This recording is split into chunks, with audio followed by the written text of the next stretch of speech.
Anthony on Air podcast back again. On this episode, we're talking about Epstein's cellmate's new comments that have come to light.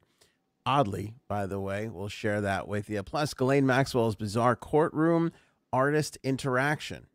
I'll share that with you. We'll update WHAMAGEDDON. We have to follow up on the Fox News host January 6th text messages. We talked about this last episode. There is a smidge more to it. One of the big bosses over at the MTA is driving around with a blow-up doll in his passenger seat. Meryl Streep's nephew gets off with a fine for his Hamptons road rage case. Robots can now reproduce. I don't think we're getting to that story ever. We'll see if we can fit it in. Kroger COVID benefits. Betty White countdown is driving me absolutely nuts. I was in a maskless deli today. The the Meta Jedi and 90-Day Fiancé star is selling her. All that on this episode.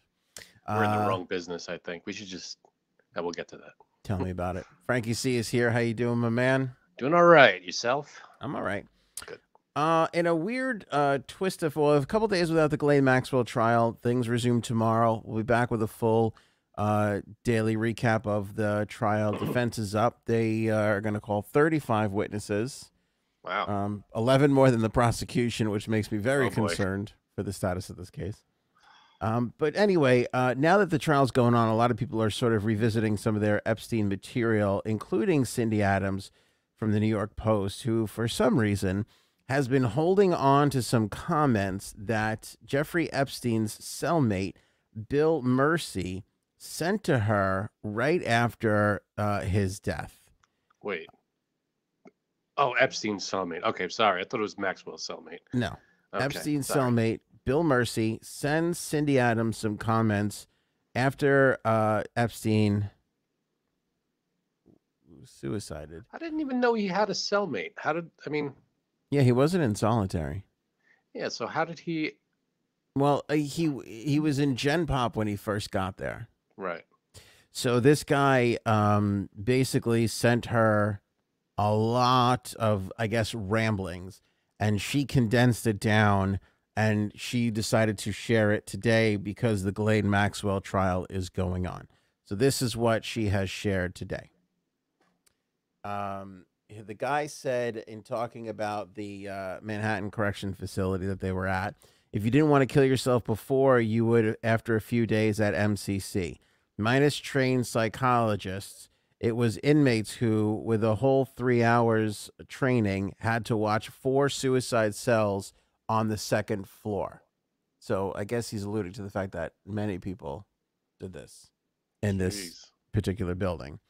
Inmates were stowed away in 50 square feet with a cellmate and nothing to do but take their own lives. No commissary or phone access. Training was mostly ogling the female psychologists teaching it.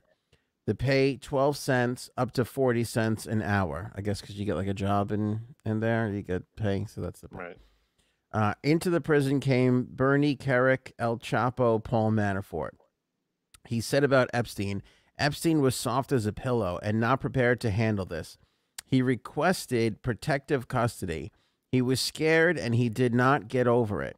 Handling prison constantly occupied his mind. To sleep, he'd place an orange prison sock over his eyes. This is something that Ghislaine was said to have done because of the constantly getting the flashlight to the eye. Right. Put the sock over the eye. I have some disturbing photos of Epstein in the link in the description below if you're watching or listening to this episode from 60 Minutes. I forgot that they aired this stuff. Actually, one they did, the other one they didn't. But they're both in this article from Cindy Adams, and it's him afterwards on a stretcher. And this comes from, and I think this is what spurred a lot of, besides the just general conspiracy theory talk on everything these days. Right. I mean, I don't even know if you and I are who we originally were, Frank. I mean, well, you're definitely not. Yeah. I've said that from day one.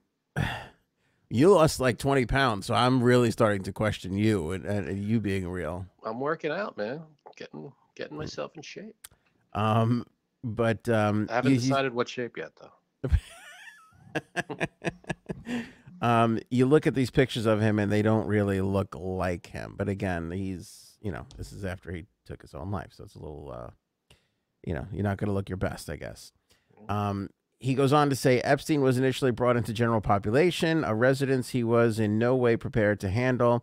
He also complained about the laxative the prison gave him and asked them not to continue giving him what they were prescribing. Didn't matter. It's what they gave him. The prison was abuzz with our new felon. He talked finance, saying stocks are like women. You have to study to see what makes them happy, observe their reaction to international news, then you can predict their movements, and that's how you win. Mersey also dropped names of celebrities who allegedly knew Epstein. Again, this is kind of like you go through this and you kind of get the ramblings of a crazy person. Right. But this is one of the last people to see this guy before. Was the cellmate present when Epstein killed himself? No, I think now I can't remember. Again, we've done this for like 2 years. Yeah, it's all I don't believe one thing. Yeah, I don't believe so. Okay. I mean, obviously he wasn't in the room. I don't know where he was. I forget what happened. That's why I didn't even know he had a cellmate. Or if he was in solitary by that time. I'm not entirely. I think he was in solitary by that time. That makes more sense. Yeah, if I remember correctly, which I might not be. I'm sure I'll get corrected by all the people on Twitter and in YouTube and Facebook. In a very friendly way, too. Yes. It's your research, man. We have over like 340 videos on this topic. So I'm sorry if I can't remember every little fart and detail. Yeah, we don't have everything written down in front of us. Sorry. One time he said Epstein returned to our cell with neck abrasions. So did he try and hang himself prior? He wasn't talking. He wouldn't say. He struck me as depressed, suicidal. He sat down on the bare floor, his back to his bunk, eating the prison food off a styrofoam plate. I asked, "What are you doing? Why are you eating on the floor? It's just easier this way," was his response, as though he was somewhat resolved to his fate that night. He'd been denied bail and was facing the reality of the rest of his life behind bars. As usual, the conversation centered around his adapting to prison life. He signed off around 10 p.m. to hit the hay. Then one night, another watcher reported hearing the sound of tearing sheets. Conclusion was Jeffrey had killed himself. That Saturday morning, we were informed at Wake Up that we'd been eating breakfast in our cells. We'd be eating breakfast in our cells. We were locked down indefinitely. Jeffrey Epstein had taken his life only a few hours before, and the building was crawling with government agents. Assumption he had killed himself was reinforced when another inmate reported that in the wee hours, he'd heard the sound of tearing sheets from Jeffrey's cell, in which he had been left all alone after his bunkie had been returned to general population. So there you go. So he was by himself. Nobody killed him. Jeffrey Epstein killed himself. No reason to not believe that Jeffrey Epstein himself, I have no doubt, is what he said. Sounds like someone planted that guy there and to corroborate the he killed himself story. Yes. You're right. I mean, I still don't believe it. I don't know. I mean, I like to go with the simplest explanation as the right one, but who the hell knows? Yeah, again, I mean, and you can see the pictures of his cell for the longest time. It doesn't make any sense to me that he how you, I mean, unless I don't, like, there's nothing on the ceiling to tie anything to. So the fact that he rigged up this system with clothes and hung himself off of a bunk that you could easily touch the ground. That you could easily touch the ground with. It just doesn't make any sense. And then we've talked about this to Ed Knows. The cameras being out and the guards falling asleep, and then they erased whatever other tapes and other shit. It's like, come on, man. Like, I mean, I don't know. How would we ever know? You know, unless something huge happens, there's no way we'll ever know. Someone has to come out with something. Doesn't that drive you crazy, though, a little bit? It's one of those things. I mean, it's not as big as, but it's one of those JFK, you know, we'll never know. Probably. Yeah. And I will say this is bigger than JFK and worse because with JFK, yeah, you want to know what happened and who was to blame and who was responsible. But I feel like the people protect, like there's people being protected here that. Yeah, we're still in the wake of this thing. Right. The JFK thing, I mean, happened so long ago. It's still huge, but this is something more recent, and we're still dealing with the ramifications of everything. That guy, you ever see that guy, France, I forget his name. He's a mob guy. So no, I don't know what you're talking about. He's one of the mob guys. He ran the gasoline scam. He's been popping up on my YouTube algorithm a lot. And I saw a video where he was talking about Hoffa and Kennedy. Okay. And he was basically saying that The Irishman was bullshit. The movie was bullshit. That Frank, I forget his name in the movie. De Niro's character, Frank Sheeran, didn't kill Hoffa. That was a lie, and that the mob definitely killed Kennedy. That Jack Ruby was. You mean Lee Harvey Oswald? Right. Yes, Harvey. Well, who killed Oswald? It was a Jack Ruby. Yeah. Yeah, that Jack Ruby was. It was a hit. It was mobbed up. That Jack Ruby was mobbed up. So that I guess the implication there was that the mob got Oswald to do it and Ruby to take him out so he wouldn't talk. Yeah. I don't know about that. I don't know. And then Ruby spends the rest of his life in jail. Whatever the hell happened to him. I don't know. I have a hard time believing a lot of There's so much, you know, there's a million stories with this thing, and which one's right? I don't know. The Sheeran thing makes sense to me, and again, easy with the do your research converse, you know, I have it, you know, but not to say I believe but it was based off of a book, and I remember reading some excerpts off the book, but that makes a lot of sense to me because of how close they were.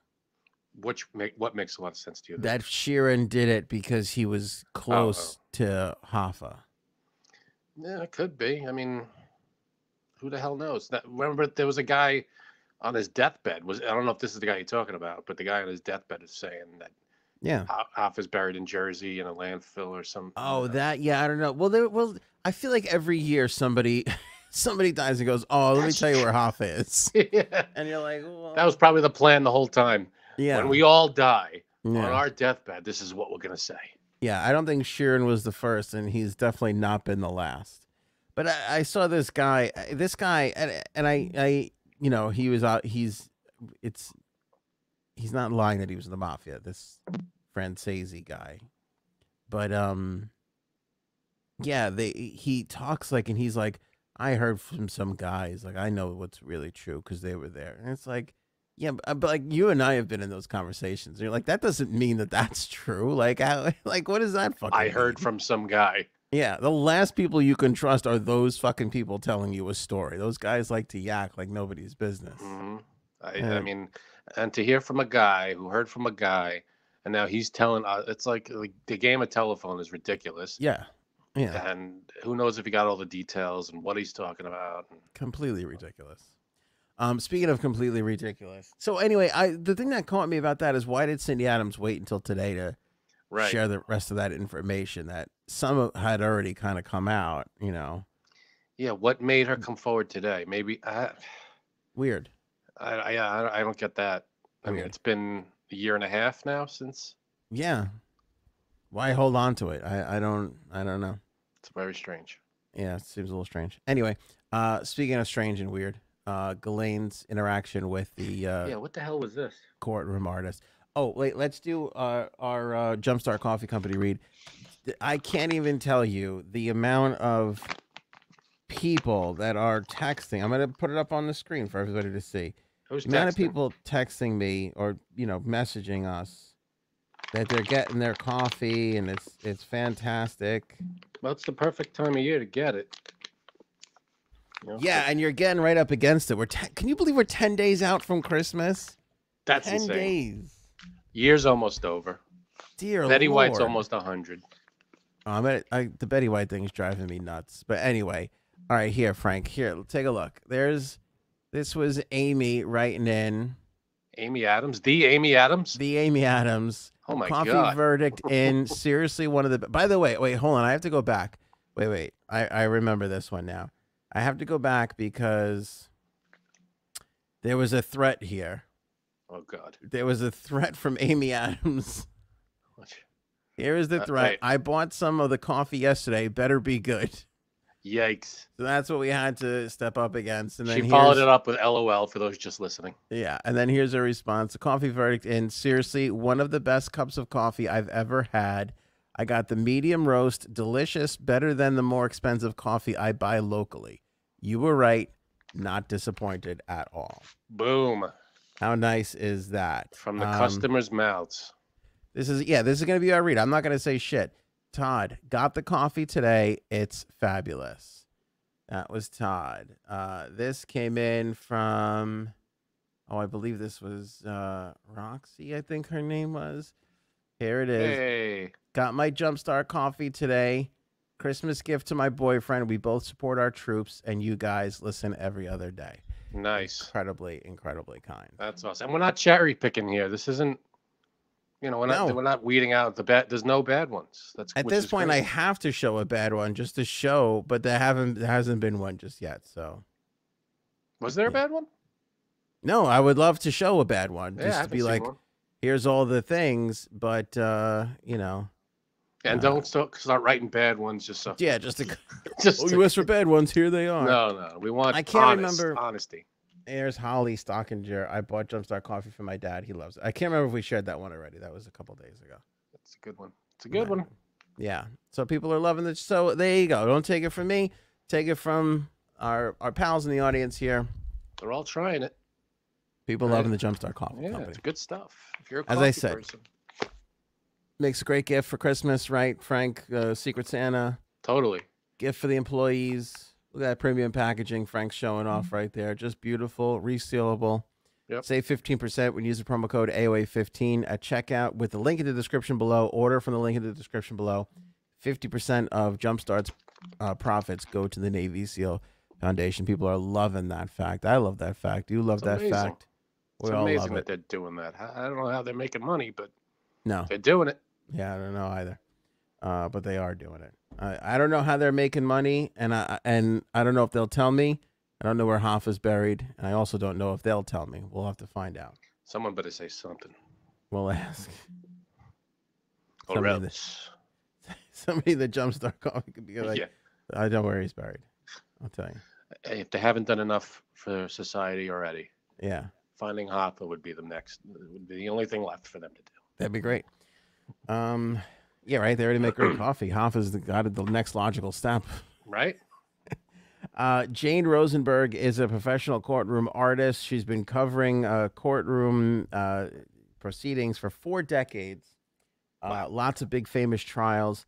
She made some news the other day because she was drawing Ghislaine. She's covering this case as well. She's drawing Ghislaine and noticed that Ghislaine kept on looking at her and was holding a note, a piece of paper in front of her. And as it turns out, Ghislaine was sketching her. What the hell? Sketching Ghislaine. I mean, not for nothing, but... By the way, this is not the worst part of it, but go ahead. You're in a trial for your life. I don't know. Maybe pay attention a little. Am I crazy? Yeah. No. I am crazy. Yeah. No, you're not crazy. Oh, okay. No, I mean, I don't get that. I mean, that's just a weird thing to do. I don't think I've ever seen that. So her and another sketch artist, Liz Williams, were sketching Maxwell during pretrial motions when they noticed Maxwell, armed with a pen and pencil, was returning the favor. She, the British socialite, have since become, quote-unquote, sketching buddies of sorts. Rosenberg admits to The Guardian. Maxwell waves to her sometimes. Once she mouthed something and Rosenberg realized what she was saying. It was, and I quote, long day, isn't it? Yikes. That's psychopathic behavior, is it not? Yeah, I mean, right? It's fucking it's creepy. I'd be like, don't look at me, don't draw me, stay away from me. Like I'm not your not your friend. We're not getting coffee after this. This day, ends here when we leave. Yeah, what the fuck? That's disturbing, is it not? Like you would think she should be nervous, shaking in her boots. She's fucking making small talk with the sketch artist.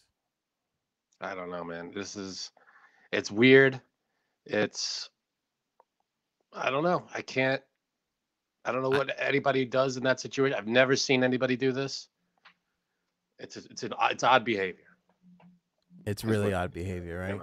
You know, what can you say about it? Unless the only thing, she's got to be. I mean, you're in jail. You're probably bored out of your mind. It's funny because Jane said that. She goes, she's probably in jail all day. She's bored. I got the sketching thing. I don't think is weird. I get in a weird way. It's pre-trial stuff. It's like before everything starts. Yeah, I see it. She's probably annoyed. People never look good at these things, right. But it's, I. But the mouthing her of like we're on the same side, like yeah, no, it's like no, we're not. We don't have a connection here. Yeah, exactly. We're not coworkers. Get out of here with that shit. Yeah, I barely talk to my coworkers. I'm not mouthing long day, isn't it, to the courtroom sketch artist sketching me in my trial. Like, I don't know. Yeah. Very strange. Rosenberg was filled with good stories. She said that at one, she did the Gotti trial. She said John Gotti wanted his double chin removed. Now, what do you do there? And that's an interesting situation. Do you go, yep, got it. Yeah, it's gone. Not a problem. But, it's so funny. In The Sopranos, they put that in The Sopranos where Junior was on trial. Oh, Junior. And he throws the sketch guy a dirty look because he didn't like how he was drawing him in court. What do you do? If you're the sketch guy, you got to be like, sorry. Please I don't know. Don't do anything to me. I feel like these sketch people should be behind those two-way mirrors so that they can't be seen and they can just be free to do their drawings. I think the whole courtroom should be behind two-way mirrors so the person on trial can't see anybody. Yeah. I got to tell you, though, I am shocked that these people still have a job because I could take a picture with my phone right now and swipe left a couple of times and have like a crayon looking drawing. So the fact that they're still. Yeah, you can't bring your phone in there. But if I was the sketch artist, I could. I don't think you can. I think you can't bring. Right? You can't bring your phone into the no, you can't. But I'm saying, like, they sit there and they just do all these drawings, and it's like all you have to do is click and go to the there's a filter. Charcoal, I'm sure. Yeah, the filter, and you're done. Boom, done. Yeah, get a lot more done that way in a short amount of time. I would pump out 46 pictures a day compared to the one these people do right now. But can you credit? Can you take the credit for it, or do you have to credit like Instagram or TikTok or whatever? Oh, I don't know. It's a good question. Well, everything's Instagram. Instagram owns everything. That's right. They own every single picture of my kid, basically, at this point. Oh, boy. That's not good. Keep uploading my kid pictures up there. All right, so that's the Ghislaine thing. I thought that was an interesting thing to bring up because, again, it just showed, like, I've never done such a 180 on something than I have this trial. Like, I was like, there's no way this woman is getting off in this case. And like 4 days in, I was like, oh, this doesn't look good. This doesn't look good. I don't understand. What I don't get is the amount of time it took, like from when she was brought in to now. Like it was a long time, like a year ago, right? Yeah.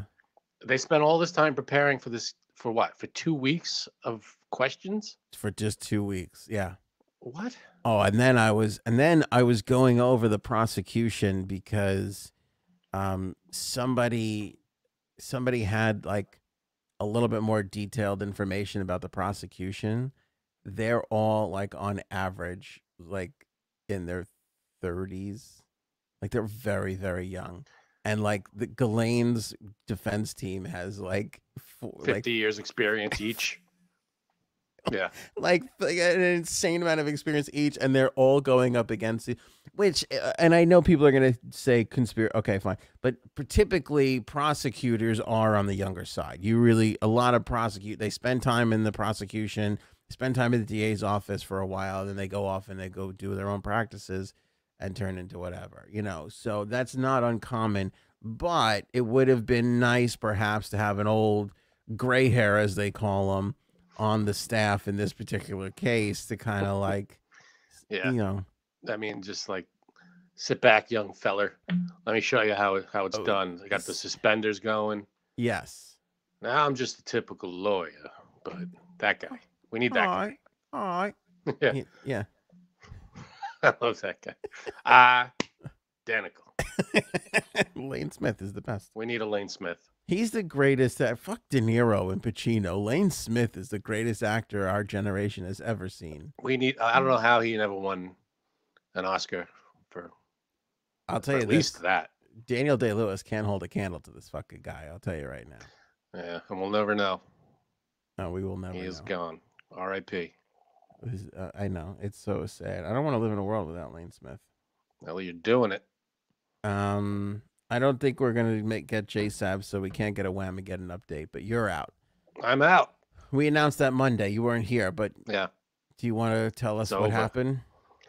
The folks in my neighborhood, everybody does the elaborate decorations and stuff. So we go across the street to our neighbor, and you're far too friendly with your neighbors. I have to be honest with you. Like you're like, oh, neighbors. I was with my neighbor, or I hung out with my neighbor. You know what it is? They're our age. They're good people, and we all kind of help each other out. We did a block party a few years ago. We all kind of organized it together, and we're all very chummy. So good stuff. I don't have this relationship with my neighbors, and I don't know. I don't know if you're weird or I'm the problem. I think you're the problem. Yeah, what? I don't think it's me. It's you. Oh, my wife just told me a neighbor of our neighbor. Who? What? The 2 doors down? 3 doors down? Neighbor just moved to South Carolina and never said goodbye to us. Yeah, because you're awful. You're probably an awful neighbor. You didn't even know they were gone. No, I didn't know. Yeah. So we'll go across the street just to have a cocktail on Saturday night. And where the fuck are you? If this was South Carolina, I would understand this, but we're in New York, and you're in one of the shittier parts of New York too, and you're not a shitty part of New York. Oh, I thought you were in a bad neighborhood. No, ever since we moved here, it's a great neighborhood. Isn't Frank in a bad neighborhood? No, I'm not. No. My wife's taking your side. I don't know. I'll let the people decide. And they had Christmas music playing. As soon as I heard it, as soon as I walked in the door, I was like, "Oh, I'm gonna get out this time. It's over." It's the first thing that entered my head. It wasn't on when you walked in. You were just like, "Oh, I'm toast." I heard they had Christmas music playing in the background. Yeah. And I went, "Oh shit," because I knew I was gonna be there for like an hour. Yeah. And I was like, "Damn it, it's gonna happen." Of course, like 40 minutes in, I was like, "Ah." It played, and then it's weird because they have these decorations outside where it plays music too. Mm-hmm. And so I heard it inside, and as soon as I walked outside, it's playing again in the decorations. Okay, that happened to me. I forget when I went out, but it was like days, and maybe it lasted a week or whatever I lasted, not hearing it and listening to Christmas music constantly. And then once I heard it like every 2 hours on the it was just like nonstop after I heard it. Yeah, it was insane. I got double whamageddon. The old double whammy. Same thing happened to Private Ryan's mom. That's how Private Ryan got home. 4 times. Oh, that's sad. Quadruple whammy. Yeah, that's really sad. That's not good. That's a sad thing, but yeah. So way to bring the whole thing down. Not exactly like Private Ryan's mom, but similar. Yeah, yes. Very close. Very, very close. You know what's fucked up about that movie? They don't really show it to you, but Private Ryan was her least favorite son. She did not like him. Yeah, that's legend has it. That was the second heartbreaking thing. Like, not only did I lose my kids, but the only shitty one, the only one who survived was the shitty one. They wanted to call it "Fuck Private Ryan," but right. they couldn't get away with that. Right. Now, I heard a conspiracy theory the other day that they wanted to make all these pornos and had to make the legitimate movie first just to justify all the shaving Ryan's privates. Right. Film. Yeah. No, But you that was got a it. real moneymaker. The money's in porn, and that's the only way to get there. Everybody Spielberg knows that. Yeah. He knows what he's doing. He's behind all these porns. Jaws. Come on. Yeah. Look at all the movies he's made. They're all porn titles waiting to happen. Well, he's got West Side Story coming out, and that is strictly because he likes to do a lot of group orgy. There's going to be a lot of orgy, yeah. Yeah, and dancing. I don't know what happened. How did we get here? Whamageddon. I think it was. Still don't know how we got here. Oh, because you mentioned Private Ryan for some weird sure. reason. Everything is my fault. I get it. It is your fault. So you're out. So Jay Sabs is the winner of the podcast, at least. A lot of people. So she says are still in. Oh, you don't believe her? No, I believe her. Oh, no, we're all playing on the honor system. I believe her. That was a little. Well, as we learned from Seinfeld, George actually lost. He lied. So Jerry won that one. Jerry was the winner. That is correct. We talked about this last episode out because Liz Cheney decided to read text messages. So Mark Meadows, who was Trump's chief I thought of Mark staff? Meadows hosted. Didn't he host? What is it? The physical Double challenge, Double Dare. Didn't he do that? I thought that's who that was. Who was the guy who hosted Double Dare? D? I'm reading Twitter. I'm like, what the hell does he have to do with this? Anyway, Mark Meadows, in an attempt not to get slimed, Right. turned over a lot of records. And some of them were text messages that he had received from the Fox News hosts. And Liz Cheney read that aloud yesterday because they wanted him to come in. And he initially was cooperating with the January 6th committee. And then Trump was like, no, he has executive privilege. So then he stopped cooperating. So then they took some of the info that he had already given them, i.e. the text messages, and they started reading them aloud, which was not a great look for the Fox News hosts. First of all, only the president can claim executive privilege. This guy is not only not the president, he's not even assisting the current president anymore. I think you can extend executive privilege to White House staff. But they're not. He's not even staff anymore. Well, but he was at the time that they're talking about. He was. Say everybody in the White House is executive privilege and can't talk about anything. If you're protecting the office, yes. From any, so if the office commits a crime, they could just go up executive privilege. Nobody can ask me about it. Technically, yes. That's you would hope that the person who was taking the office would not do such a thing. But then how did Nixon not get away with anything? Well, he eventually had to give it up, but why? Well, because that was all taped. There was all the tapes that got out. Executive privilege. What? Executive privilege. Well, can't ask me about those tapes. Not if it's already out. I don't know what you're talking about. Executive privilege.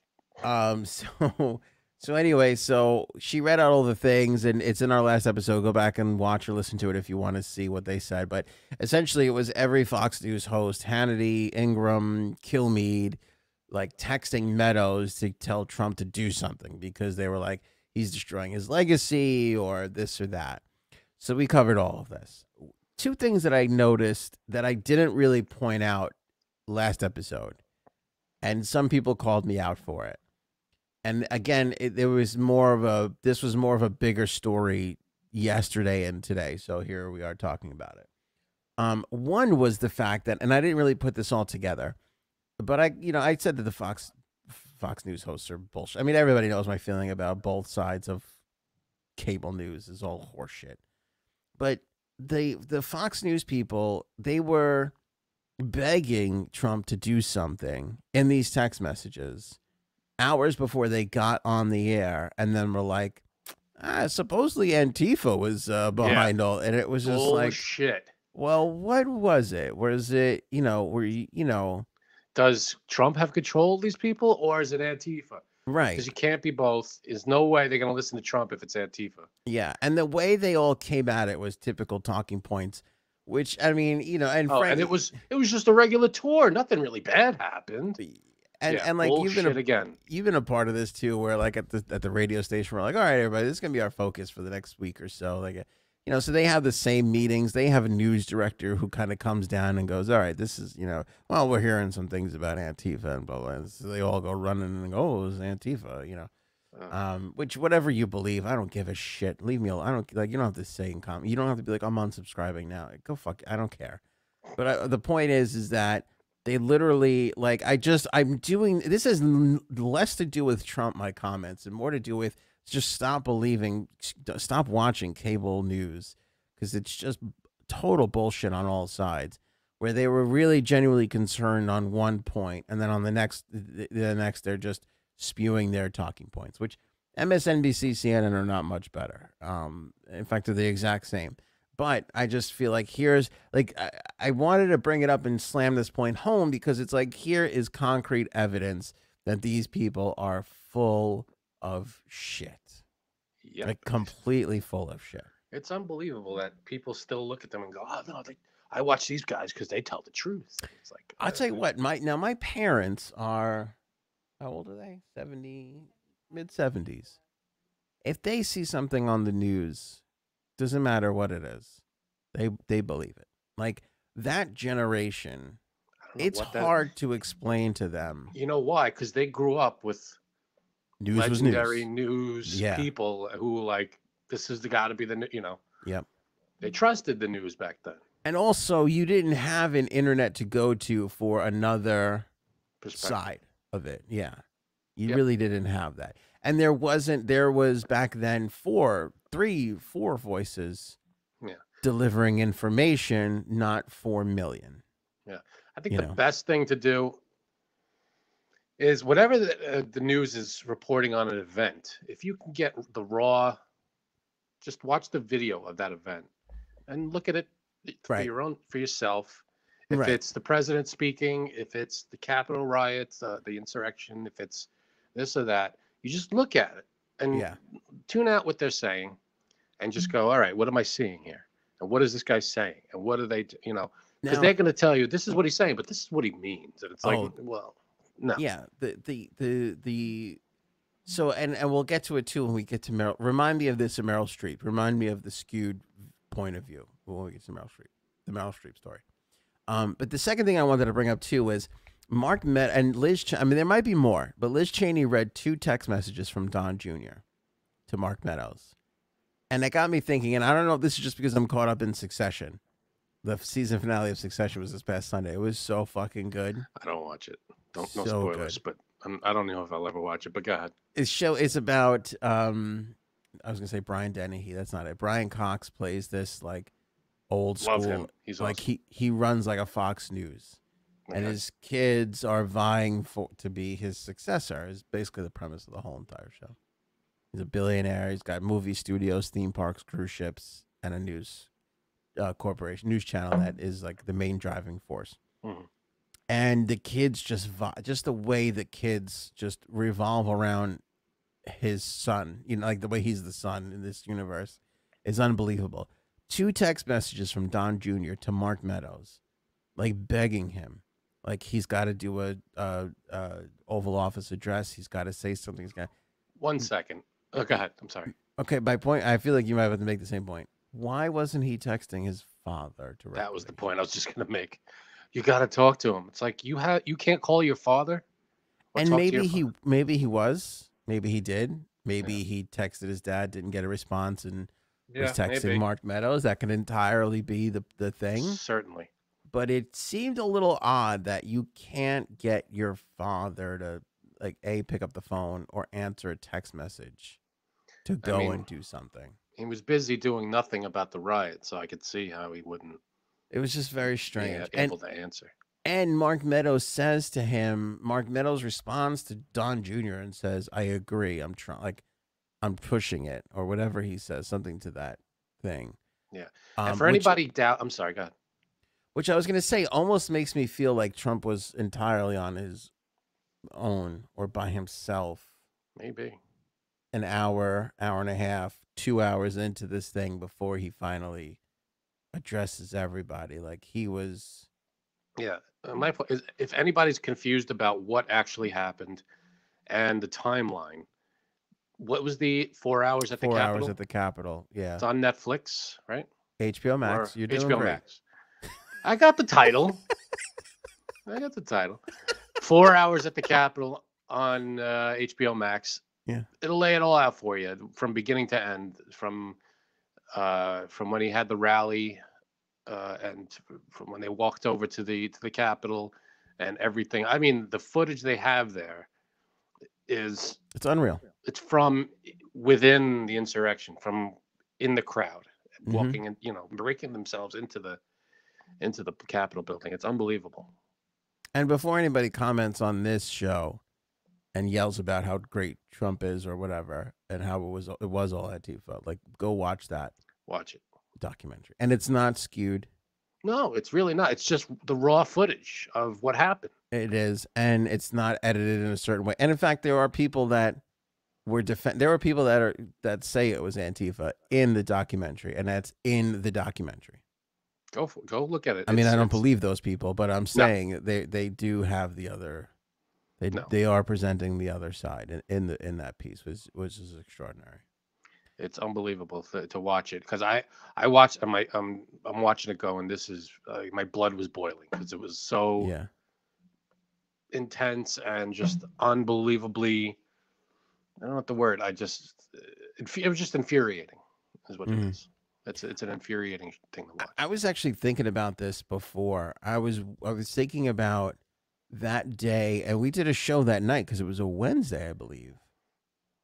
Possibly. Yeah. It was one of those weird things where it was everywhere, but we didn't really know the extent of how big and in depth it. Like, even though even though everybody in that crowd's got a phone that they have on, it still took, I felt like, days and weeks till we had any sort of inkling of what kind of a scope of it, and we still didn't get that until this documentary came out, and we really got to see everything. Yeah, everything, it's not 4 hours long. It's like an hour and a half. Yeah, it's not documentary. It's not a minute by minute thing. No. Okay. There's a guy. This might be my favorite story of the day, Frank. The Real Housewife one is pretty good. There's a guy. What Real House? You mean 90 Day Fiancé? Whatever. Are you okay? What's going on? It's all the same. I can tell the difference between any of those shows. Real Housewives, 90 Day Fiancé, The Bachelor. Who gives a shit? Okay, go ahead. A manager at the MTA, which for those who don't know, that's our Metropolitan Transportation Authority. Yeah. Handle the subways, the buses, even the airports, or is it the Port Authority? Maybe. I don't think that's the airports. Rubbing off. They might do the air train. I think they might have that. Maybe. Okay. But I'm not sure. So not the airports. That's Port Authority. MTA, buses and trains. There's a fucking guy. His name is, how do you say his name, Frank? Giulio. Giulio or Julio? I would say Julio. Maybe Julio. J is Julio, but I could Julio, see this guy being like. Okay. So me and Julio down by the schoolyard. This guy is he's a general superintendent at the MTA buses department. They caught him. Photos, link in the description below. Link in the description of the episode if you're listening. They caught him driving out of the MTA building with a fucking blow-up doll in his passenger seat.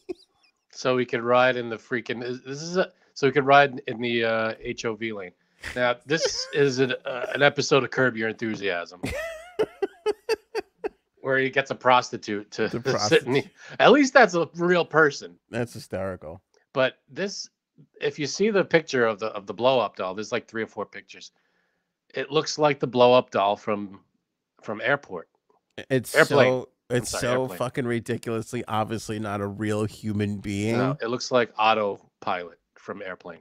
Right, and this jackass. By the way, that gave me such nightmares when I first saw Airplane.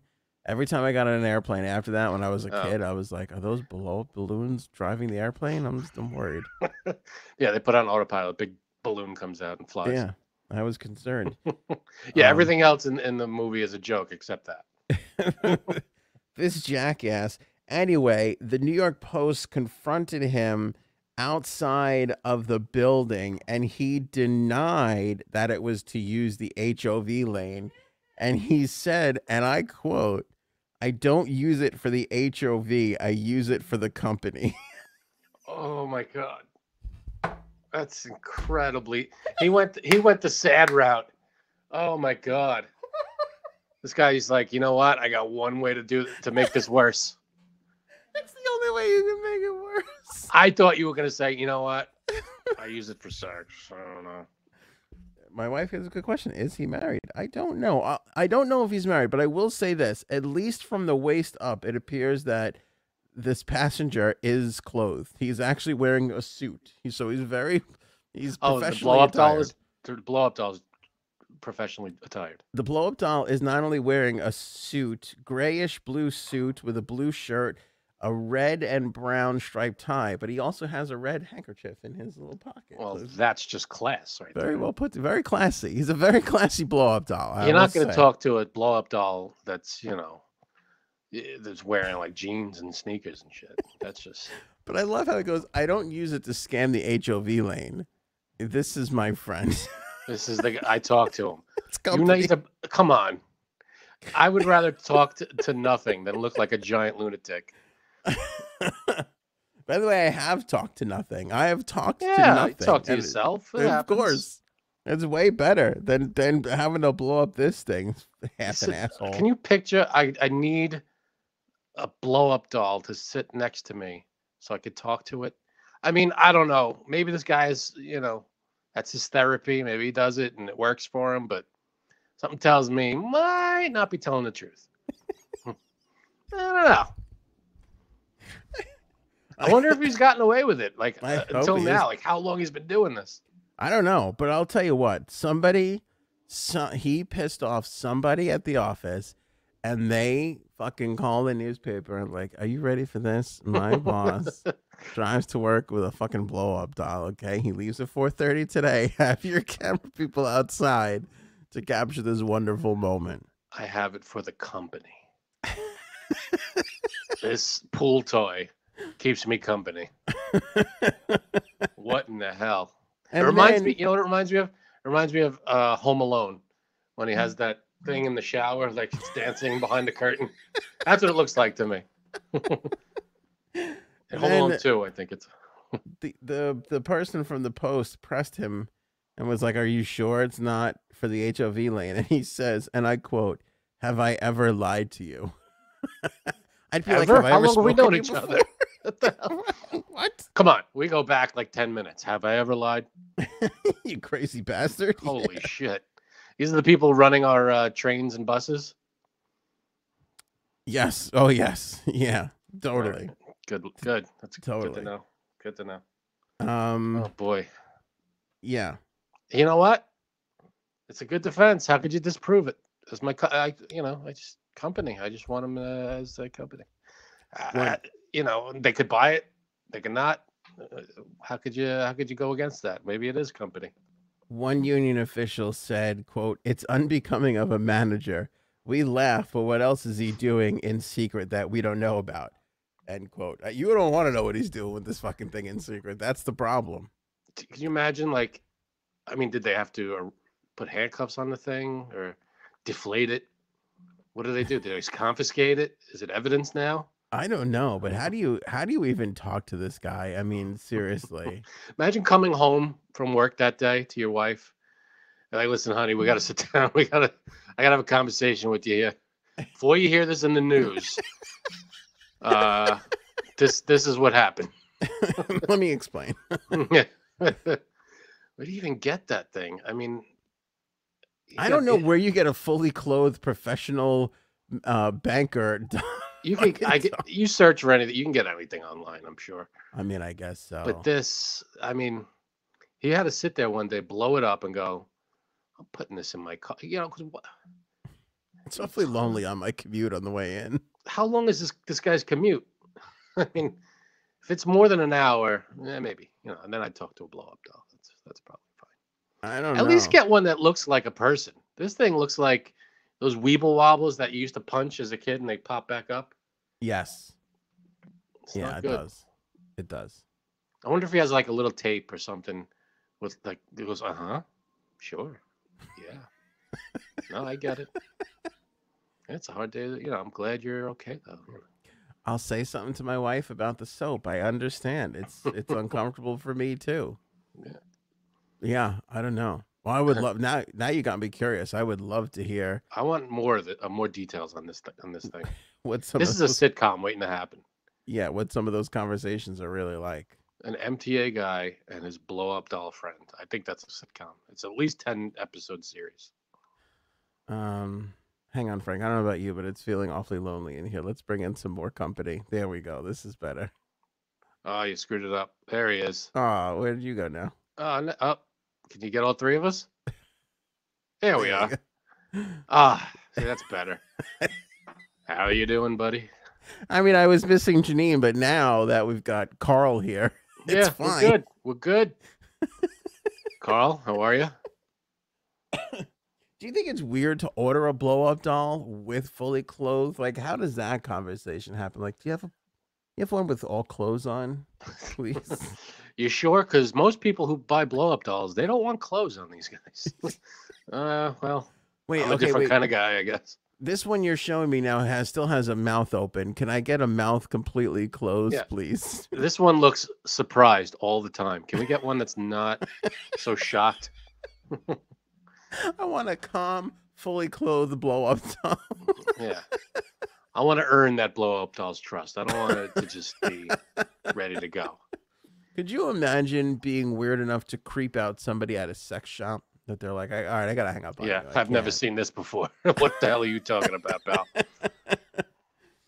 Can you imagine? And don't come at us because we're just making fun of this guy because we know he's full of shit and he's just scamming the I hope he's HOV Frank, I lane. hope he's full of shit. If he's got some kind of mental thing, then yeah, I'll apologize for everything. Well, then why is he the manager at an MTA making like they said he made like 120,000 a year? Like that's crazy. That's humbling. That's fucking. If you're making that much, you might as well go for he could have gone for like a mannequin or something that looks like a person. I honestly, in my heart of hearts, thinks there's something wrong with him because, like I said, it is the blow-up doll we just had on the screen looks more like a human being than this one does. It is comically unrealistic. I don't. If he does, then I apologize, and we're making fun of a guy who's got some kind of mental problem. But I hope that's not the case. I think he's just scamming the HOV lane, which is the story that didn't the person who turned him in say that. Well, all the people that work with him think that's what he's doing. That's what he's doing. He must be okay. Right. But I was, it's funny. I was watching this thing on.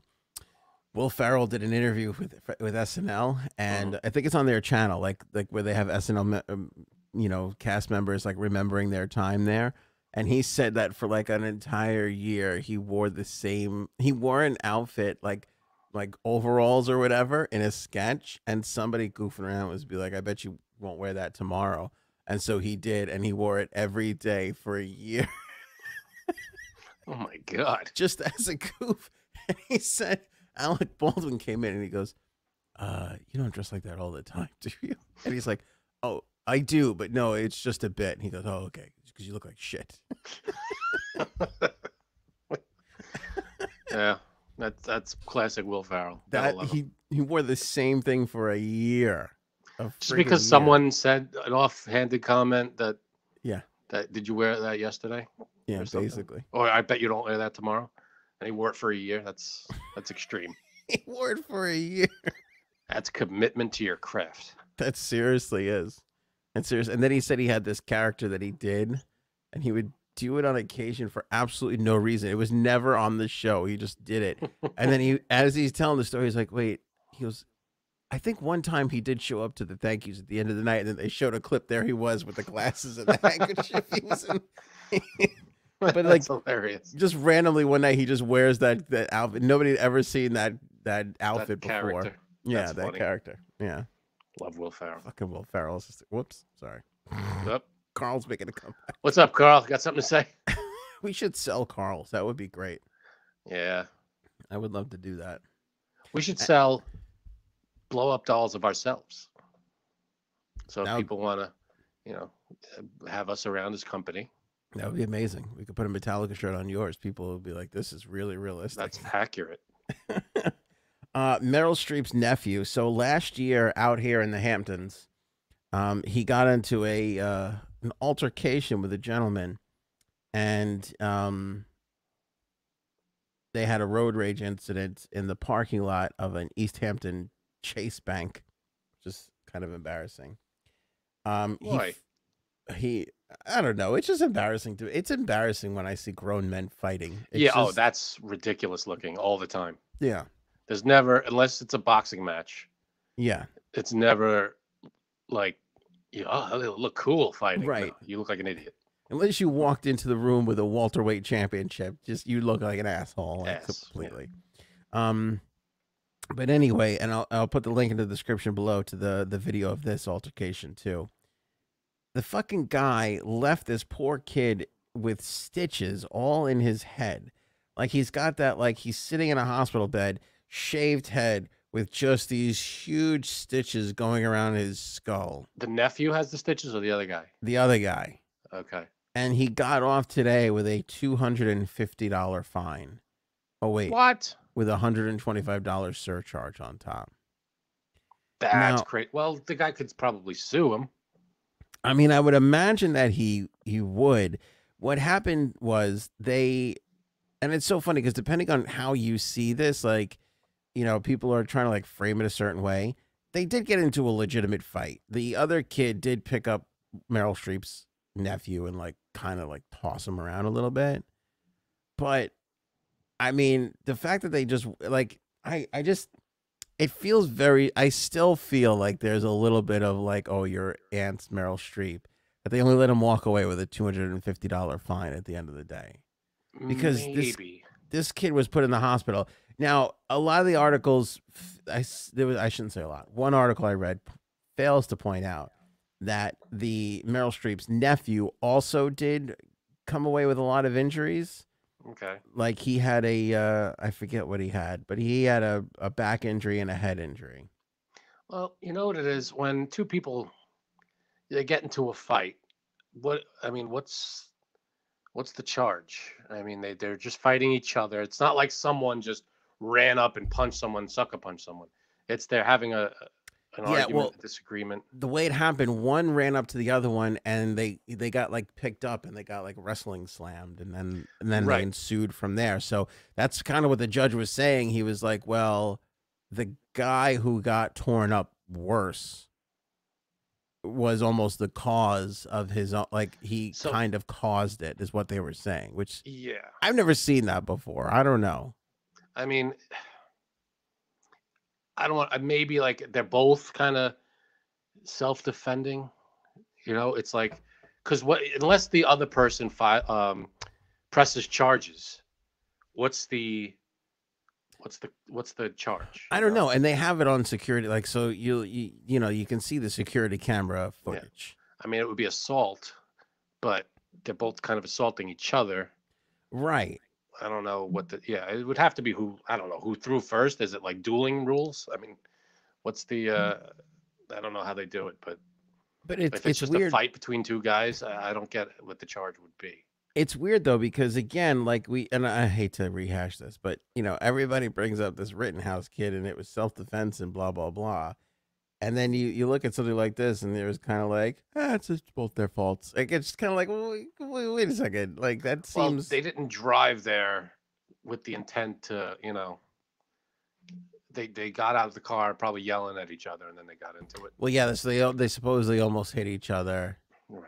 And it stemmed from an accident, basically. Right. Well, a non-accident. Right. Kind of. And I guess they exchanged some words and like had this whole like... Yeah, it's not like Meryl Streep's nephew drove there with the intent to crash into someone and start a fight. No. Yeah, I know that, but it's like not comparable to the Rittenhouse thing that way. Understandable, but it feels like that was so like, I don't know.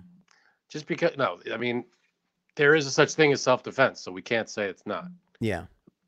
My thing is you can't create the situation and then claim, you can't create the danger and then claim self-defense from the danger. I don't know. Maybe you can. I have no idea. But again, like, he's getting charged at, so like, what the fuck? What was he supposed to do? Right, that's what I'm saying. I don't know. I mean, again, I don't have a dog in this fight, so I don't really give a shit at the end of the day. But I found that to be kind of interesting. That for $250, they were like, "All right, I'll buy it." Maybe it was actually Meryl Streep, and she's just such a good actress. That's She what was I'm gonna look playing into her that. nephew.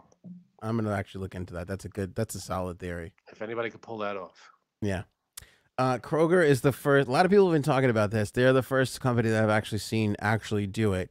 Kroger is taking away paid leave for unvaccinated employees who get COVID-19 and require some of them to pay a monthly health insurance surcharge starting in the new year. The new policies are intended to encourage staff to get the COVID vaccine, a company spokeswoman said. The country's largest supermarket operator will still provide paid leave to fully vaccinated employees who get breakthrough cases. Now, I appreciate the effort here from Kroger to try and get people vaccinated.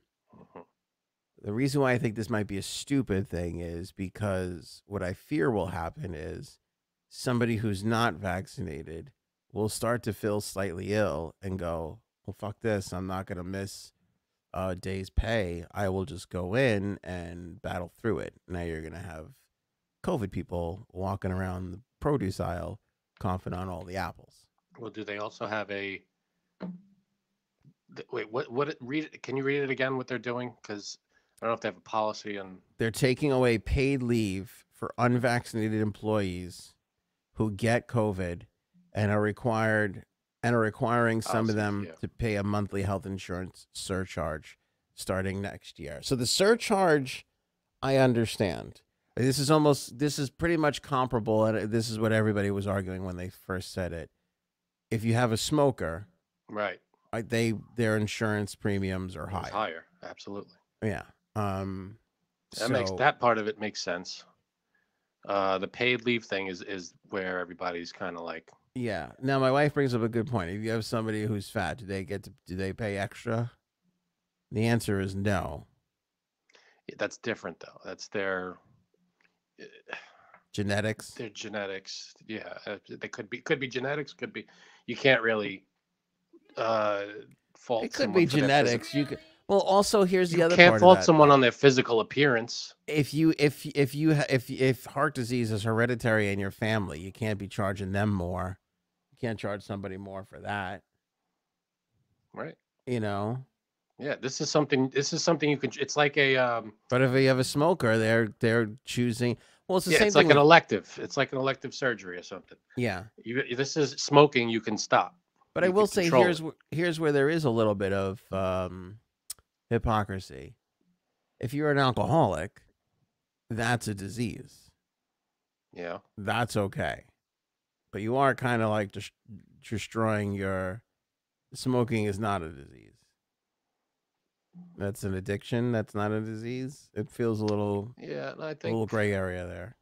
That's true. I give you that. I mean, maybe smoking should be treated as a... it's an addiction. An addiction is a kind of a... that's... I don't know. Maybe disease-worthy to be called a disease. Anyway, regardless, I get that, or irregardless, to drive some of my grammar friends crazy. I get that point, but to not... Like... I don't know. I think you're going to have a lot of people who get COVID just go in and be like, fuck it, I'm going to battle through it. I think it's fine. You know, I mean, do you have to disclose why you're out sick? Well, that's a good point too. But I guess it's basically, because what do you have to be out for? 10 days? That's true. What are they telling you the quarantine for? 10? It was 14 originally. Now I don't think it's as many. Yeah, I think it's 10 now. So like 10 business days. I don't know if business days have anything to do with it. We're not shipping anything here. What are you talking about? No, I mean, if it's work days, they're not, you're not working on the week. If it's a regular 9 to 5, Monday to Friday job. Well, no, but still, it's 10 days. 10 days. Right. Yeah, it's a weird, I think that they're trying to do something along those smoking lines that it's like, all right, well, if you're not going to do this, then we have to charge you more, and you're more liable. You're more liable to get sick, and something happens, so we got to charge you more insurance. I get that. Not paying them if they're sick, I don't know. It's tough, because what if someone who smokes has a smoking related issue and has to be out? They get paid, probably, right? Well, here's what's weird about smokers, and I noticed this when I used to work at the airport, humping boxes to get through college. Humping boxes? Yeah, that's what they call it. Where you just move boxes around. Nobody calls it that but you. Well, we called it that. No, it's airport lingo. Anyway. Sounds gross. We weren't humping boxes. We were like humping boxes, you know. Yeah, no, humping boxes. Got it. But the smokers worked the least out of all of us, because they'd be out there every friggin' 45 minutes taking a 15-minute smoking break. Yep. Yeah. I at my a job at a radio station, and one guy was so adamant about it. He was like, he wasn't a smoker, and he like, I'm going to take my smoke break, and he would just go outside for 10 minutes. He never smoked. He was like, yeah, they could do it, because he would notice anytime he wanted to get a hold of someone, oh, they're outside smoking, and he'd be like, all right, I'm taking my smoke breaks too. Yeah. And he would just go outside and hang out. Well, I can remember, like, again, one of my first like non-fun jobs out of college was working for Morgan Stanley, and I used to go outside and just be outside for 10 minutes. Yeah. Like, I just like smell the air just to not be sitting at that desk. I think that's acceptable. That's fine. You have to get up, because you do have to. You can't just sit there. You have to get up and walk around. When I was working in the office, every now and then I just get up, take a stroll around the office, and come back. You got it. You got to stretch the legs. That's yeah, but it's true though. The smokers, they just get their breaks. They just go and they do their thing. Built in. I guess the trade-off is emphysema and lung cancer and stuff. They'll be dead sooner. Yeah. Yeah, I'd rather not have the 15-minute smoke break. Yeah, neither. Same here. Yeah. Along these lines, we've had a mask mandate in effect now in New York for 3 days. So I went to go get lunch today at a deli, like a town over from where I live, and they have like it's like the front is all windows, it's all glass, but the way like the sun was. Do you want to put it on? Would you feel more comfortable if you wore a mask during the show? I don't know where you've been. You've been at this maskless deli, so.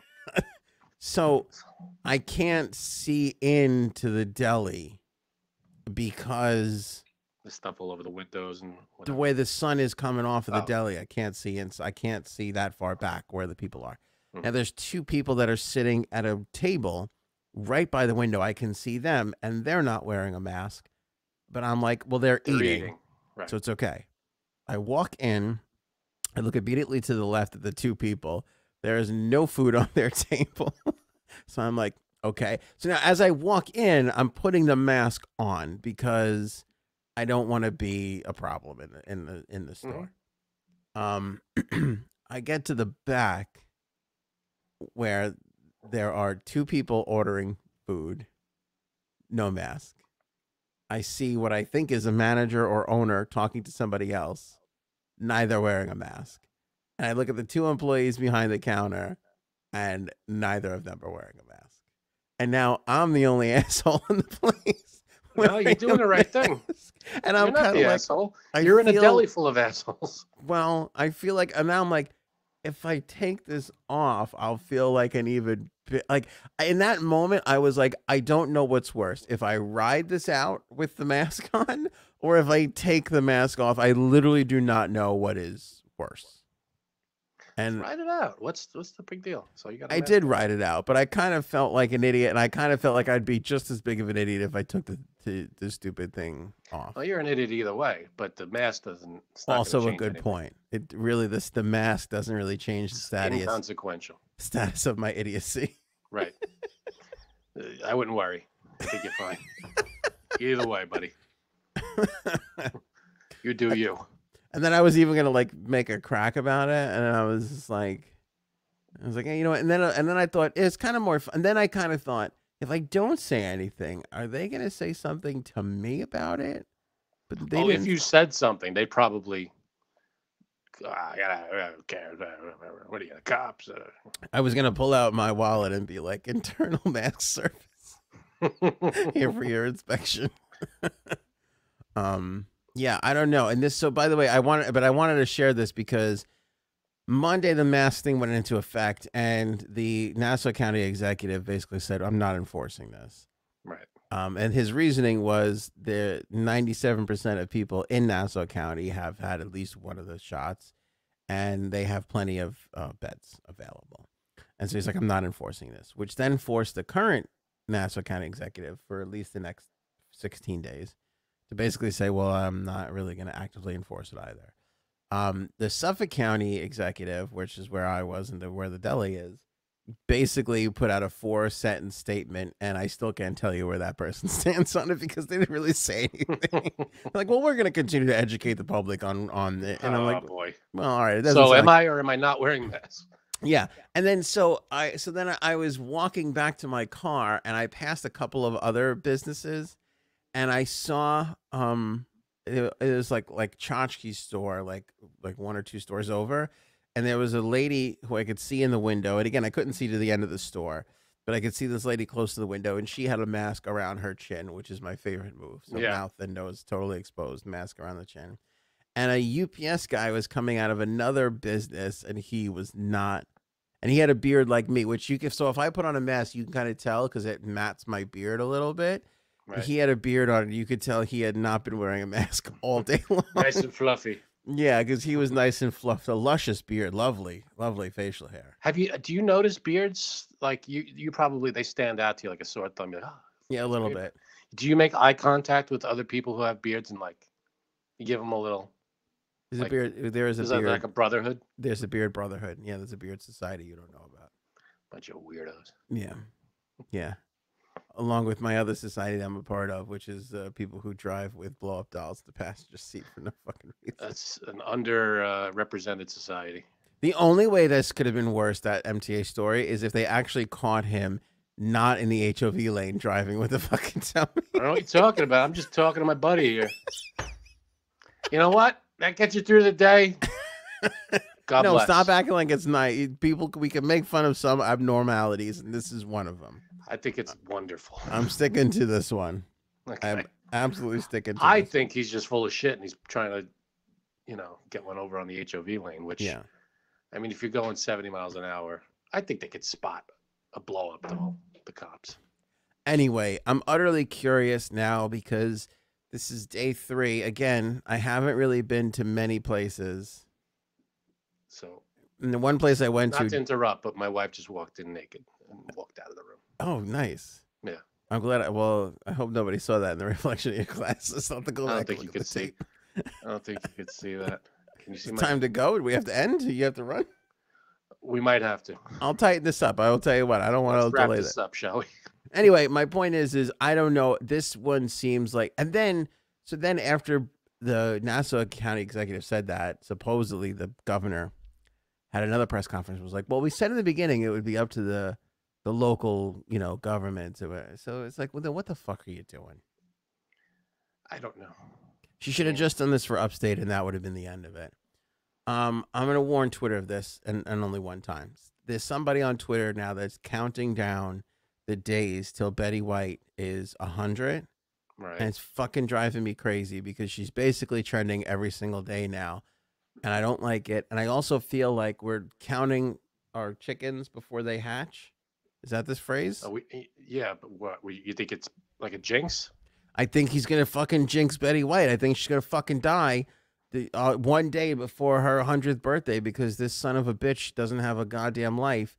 And all he can worry about is counting down Betty White's last few days, while he drives around with a fucking blow-up doll in his passenger seat. I think it's the same guy. I'm not 100% sure, but this is my theory that I'm putting out there. Guy gets around. I think it's the same fucking guy. It could be. So you pissed off at the countdown? I mean, because he's jinxing it. Every day. Yeah. 36 days, 35 days. Dude, let her be 100, and then we'll celebrate on that day. How many days we got? I think it's 35 or 34, whatever it is. That's God bless. I hope and now we got is your wife whispering sweet nothings into your ear right now? No, she's fully clothed and she's letting the dog out in the yard. Oh, did I ruin it? You ruined it. So you had an opportunity and we blew it. You did.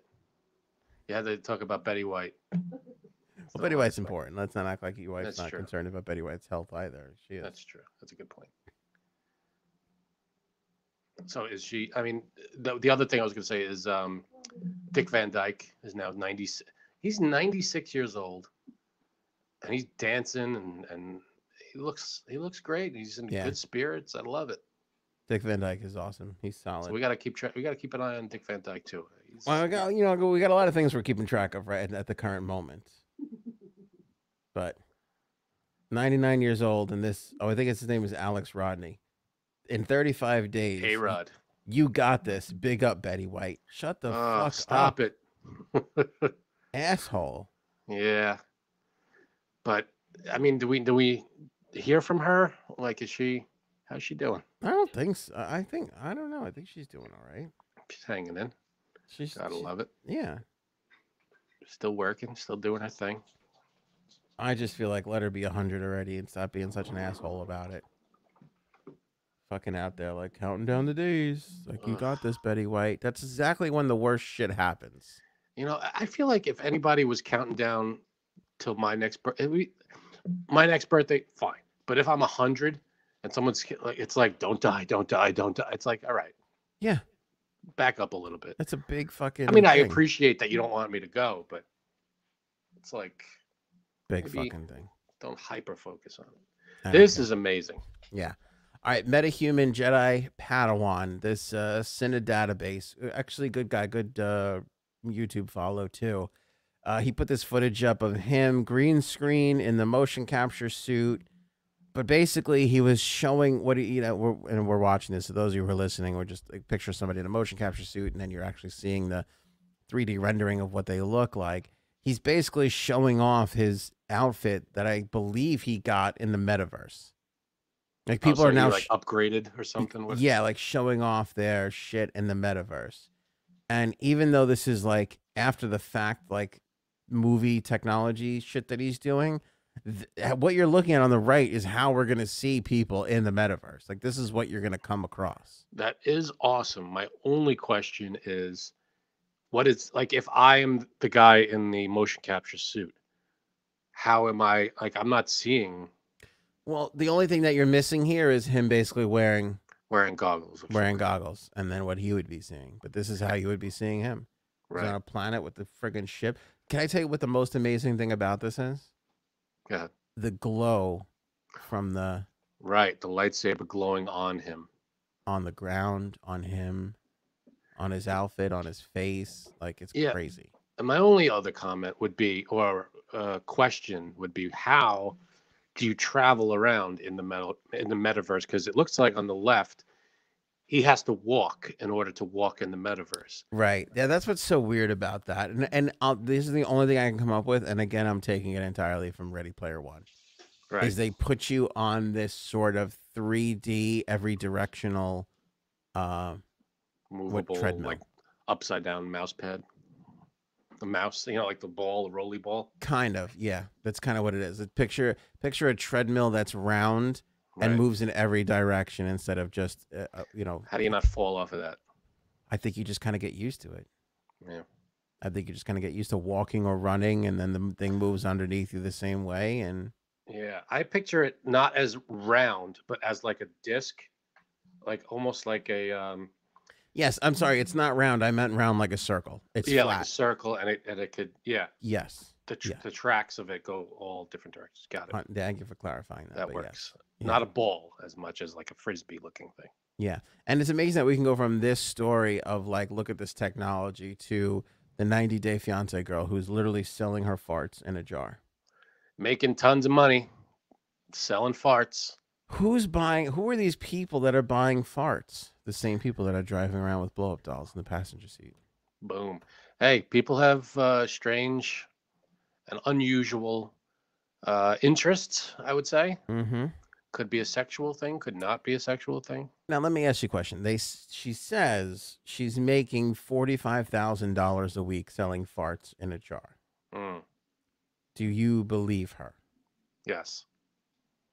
Because I think there's a market for almost anything, and I think that there are people who would do this, who would buy this. There's people who buy used underwear for probably the same reason. Remember, we knew a guy. I told the story before. Sold socks on Socks. eBay. How much did they go for? Male dirty socks. Like it should be $2, and it was way more than that. Shouldn't even be two. It should be because they were used socks. Used, dirty, disgusting socks. Dirty, disgusting socks. Should be 50 cents. Yeah. And he got more. Anything more than 50 cents is you're paying too much. By the way, that's what the guy, the Dave Matthews Band guy, got kicked out of the band for. What do you mean? He's selling socks, or he was asking for like other band members, like, "Hey, send me your socks." Are you serious? When did that happen? Years ago. They kicked out the violinist. That's amazing. Yeah, he was like harassing one. He was like harassing this other kid in the band, or this other musician kid that he was like mentoring and whatever. It was a really bad. Sorry, I don't know if you could hear that. It was a really bad situation, but like part of I remember one of like the damning text messages was like he was like texting this guy like, "Oh, I want you to send me your dirty socks." It's just oh boy. Shit. And just read that and go, "Oh God, Jesus." Yeah, that's not good. No, it's really not good. But would you buy a fart from anybody on Earth? No. Like, is there anybody whose farts I'd like to buy? Right. It's a great question. Betty White. You'd buy a Betty White fart? It would be between Betty White and the blow-up doll in the passenger seat. But no, I can't imagine anybody's farts that I would actually. I mean, as a goof, I'd probably buy somebody's fart as a goof. But like realistically, it's in a jar. It's got a little label. Maybe it's autographed. Yeah, you're like basically buying an autographed jar that stinks. That's what she's. Does it stink though? I would imagine so. Why wouldn't it? You fart in a jar and cap it real quick. You think that it stays in there? Yeah. How many farts can you muster in order to sell $46,000 worth? I mean, how you think they're artificial farts? Like they're not like genuine from what she ate. Like she's. Here's her TikTok. There she is. Like, I made almost 50,000 selling my farts in a jar in 1 week. I mean, she's a hot girl. Like, and she's got her hooties hanging out. So, right. I mean, again, like I understand buying her underwear or buying her dress or something like that, or pictures of her. Her farts is such a weird. I mean, and it's like, yeah, it's a little jar. I don't know what's at the bottom of it. There's a little jar in there. Is it like a rose? It looks like a rose petal. So it's like a farty rose petal. Why would you obscure the smell of the fart with a rose? I don't know. Or maybe it's like a piece of paper or something that absorbs the stink. I have no idea. I haven't a clue. I know. No, it's crazy. I wouldn't. There's nobody on planet Earth that I would buy a jar of farts from. You can't think of anybody who you'd buy a fart from? What? I know. It's a weird. I can't think of anybody. No thanks. I mean, because once you open it, it's over. Gone. Yeah, that's true. You lose the whole thing. I mean, it's a real fleeting. I wonder how much she's selling them for. Where do you buy them? Fart Bay? You think you can go to fartbay.com? Is there a Fart Bay? That's possible. Maybe we should start a Fart Bay. Should we start a Fart Bay? Just come here to buy and sell farts? The eBay of farts. Yeah. My God. It's a brave new world out there. Will there one day be a company that certifies, like a certificate of authenticity, a certain fart? Gives a whole new meaning to NFT. There you go. Non-fartable token. All right. We'll see if. By the way, everybody's wondering where J Sabs is this episode. She is currently farting into jars that we're going to be selling on Christmas Eve. So yeah, we didn't want to obscure the audio of this episode with that. Yes. Yeah. So that's going to be great, though. Right. J Sab farts coming soon to the shopanthonyonair.com store. Let us know in the comments whose farts would you buy anybody's fart? You know, it's a great. Thank you. It's very, very well done, Frank. But you're a professional podcaster. You really are. I try to bring a little professionalism to this circus. Yeah, whose fart would you like to smell? I don't know. I guess it would. I guess if I was forced to, it'd have to be a hot girl. Right. You know. So if the Queen of England came up to you and said, Smell my farts. Would you do it just to say? I mean, as a goof, to tell that story, I would basically these scenarios are not going to be good because I'm going to almost say yes to every one of them just for the gag. Yeah, just to be able to say I smelled Morgan Freeman's farts. Oh, that's a good one. Morgan Freeman farts. It would be fart. Yeah, his fart has made its way through Shawshank. All right, we'll leave it there. Don't forget to go to the store, grab some merch. We got mugs and everything. Awesome mugs. ShopAnthonyOnAir.com. And of course, Jumpstart Coffee Company. Link in the description below. 15% you save. Promo code AOA15. You saw all the positive comments from people who have bought the coffee and tasted it. Not a negative. Not even close. Not even a like. Yeah, it's okay. It's good. Raving about it. Fabulous, fantastic. It's really great, So, again, grab some Jumpstart Coffee Company. You will not regret it. Cheaper than the expensive local brew, which I was surprised to see. And it helps out the what's it called? The Navy SEAL Foundation. 50% of their profits. What's that local? What are they doing? What are they doing all that extra money? They're charging more for a shittier product. Right. They're keeping it. They should be investigated. Probably the type of coffee company that drives around with blow-up dolls in their passenger seats. Right. To keep an eye on that delivery truck. All right, that's it for us. We'll catch you guys on the next episode. Ghislaine recap back tomorrow. Yep. Later.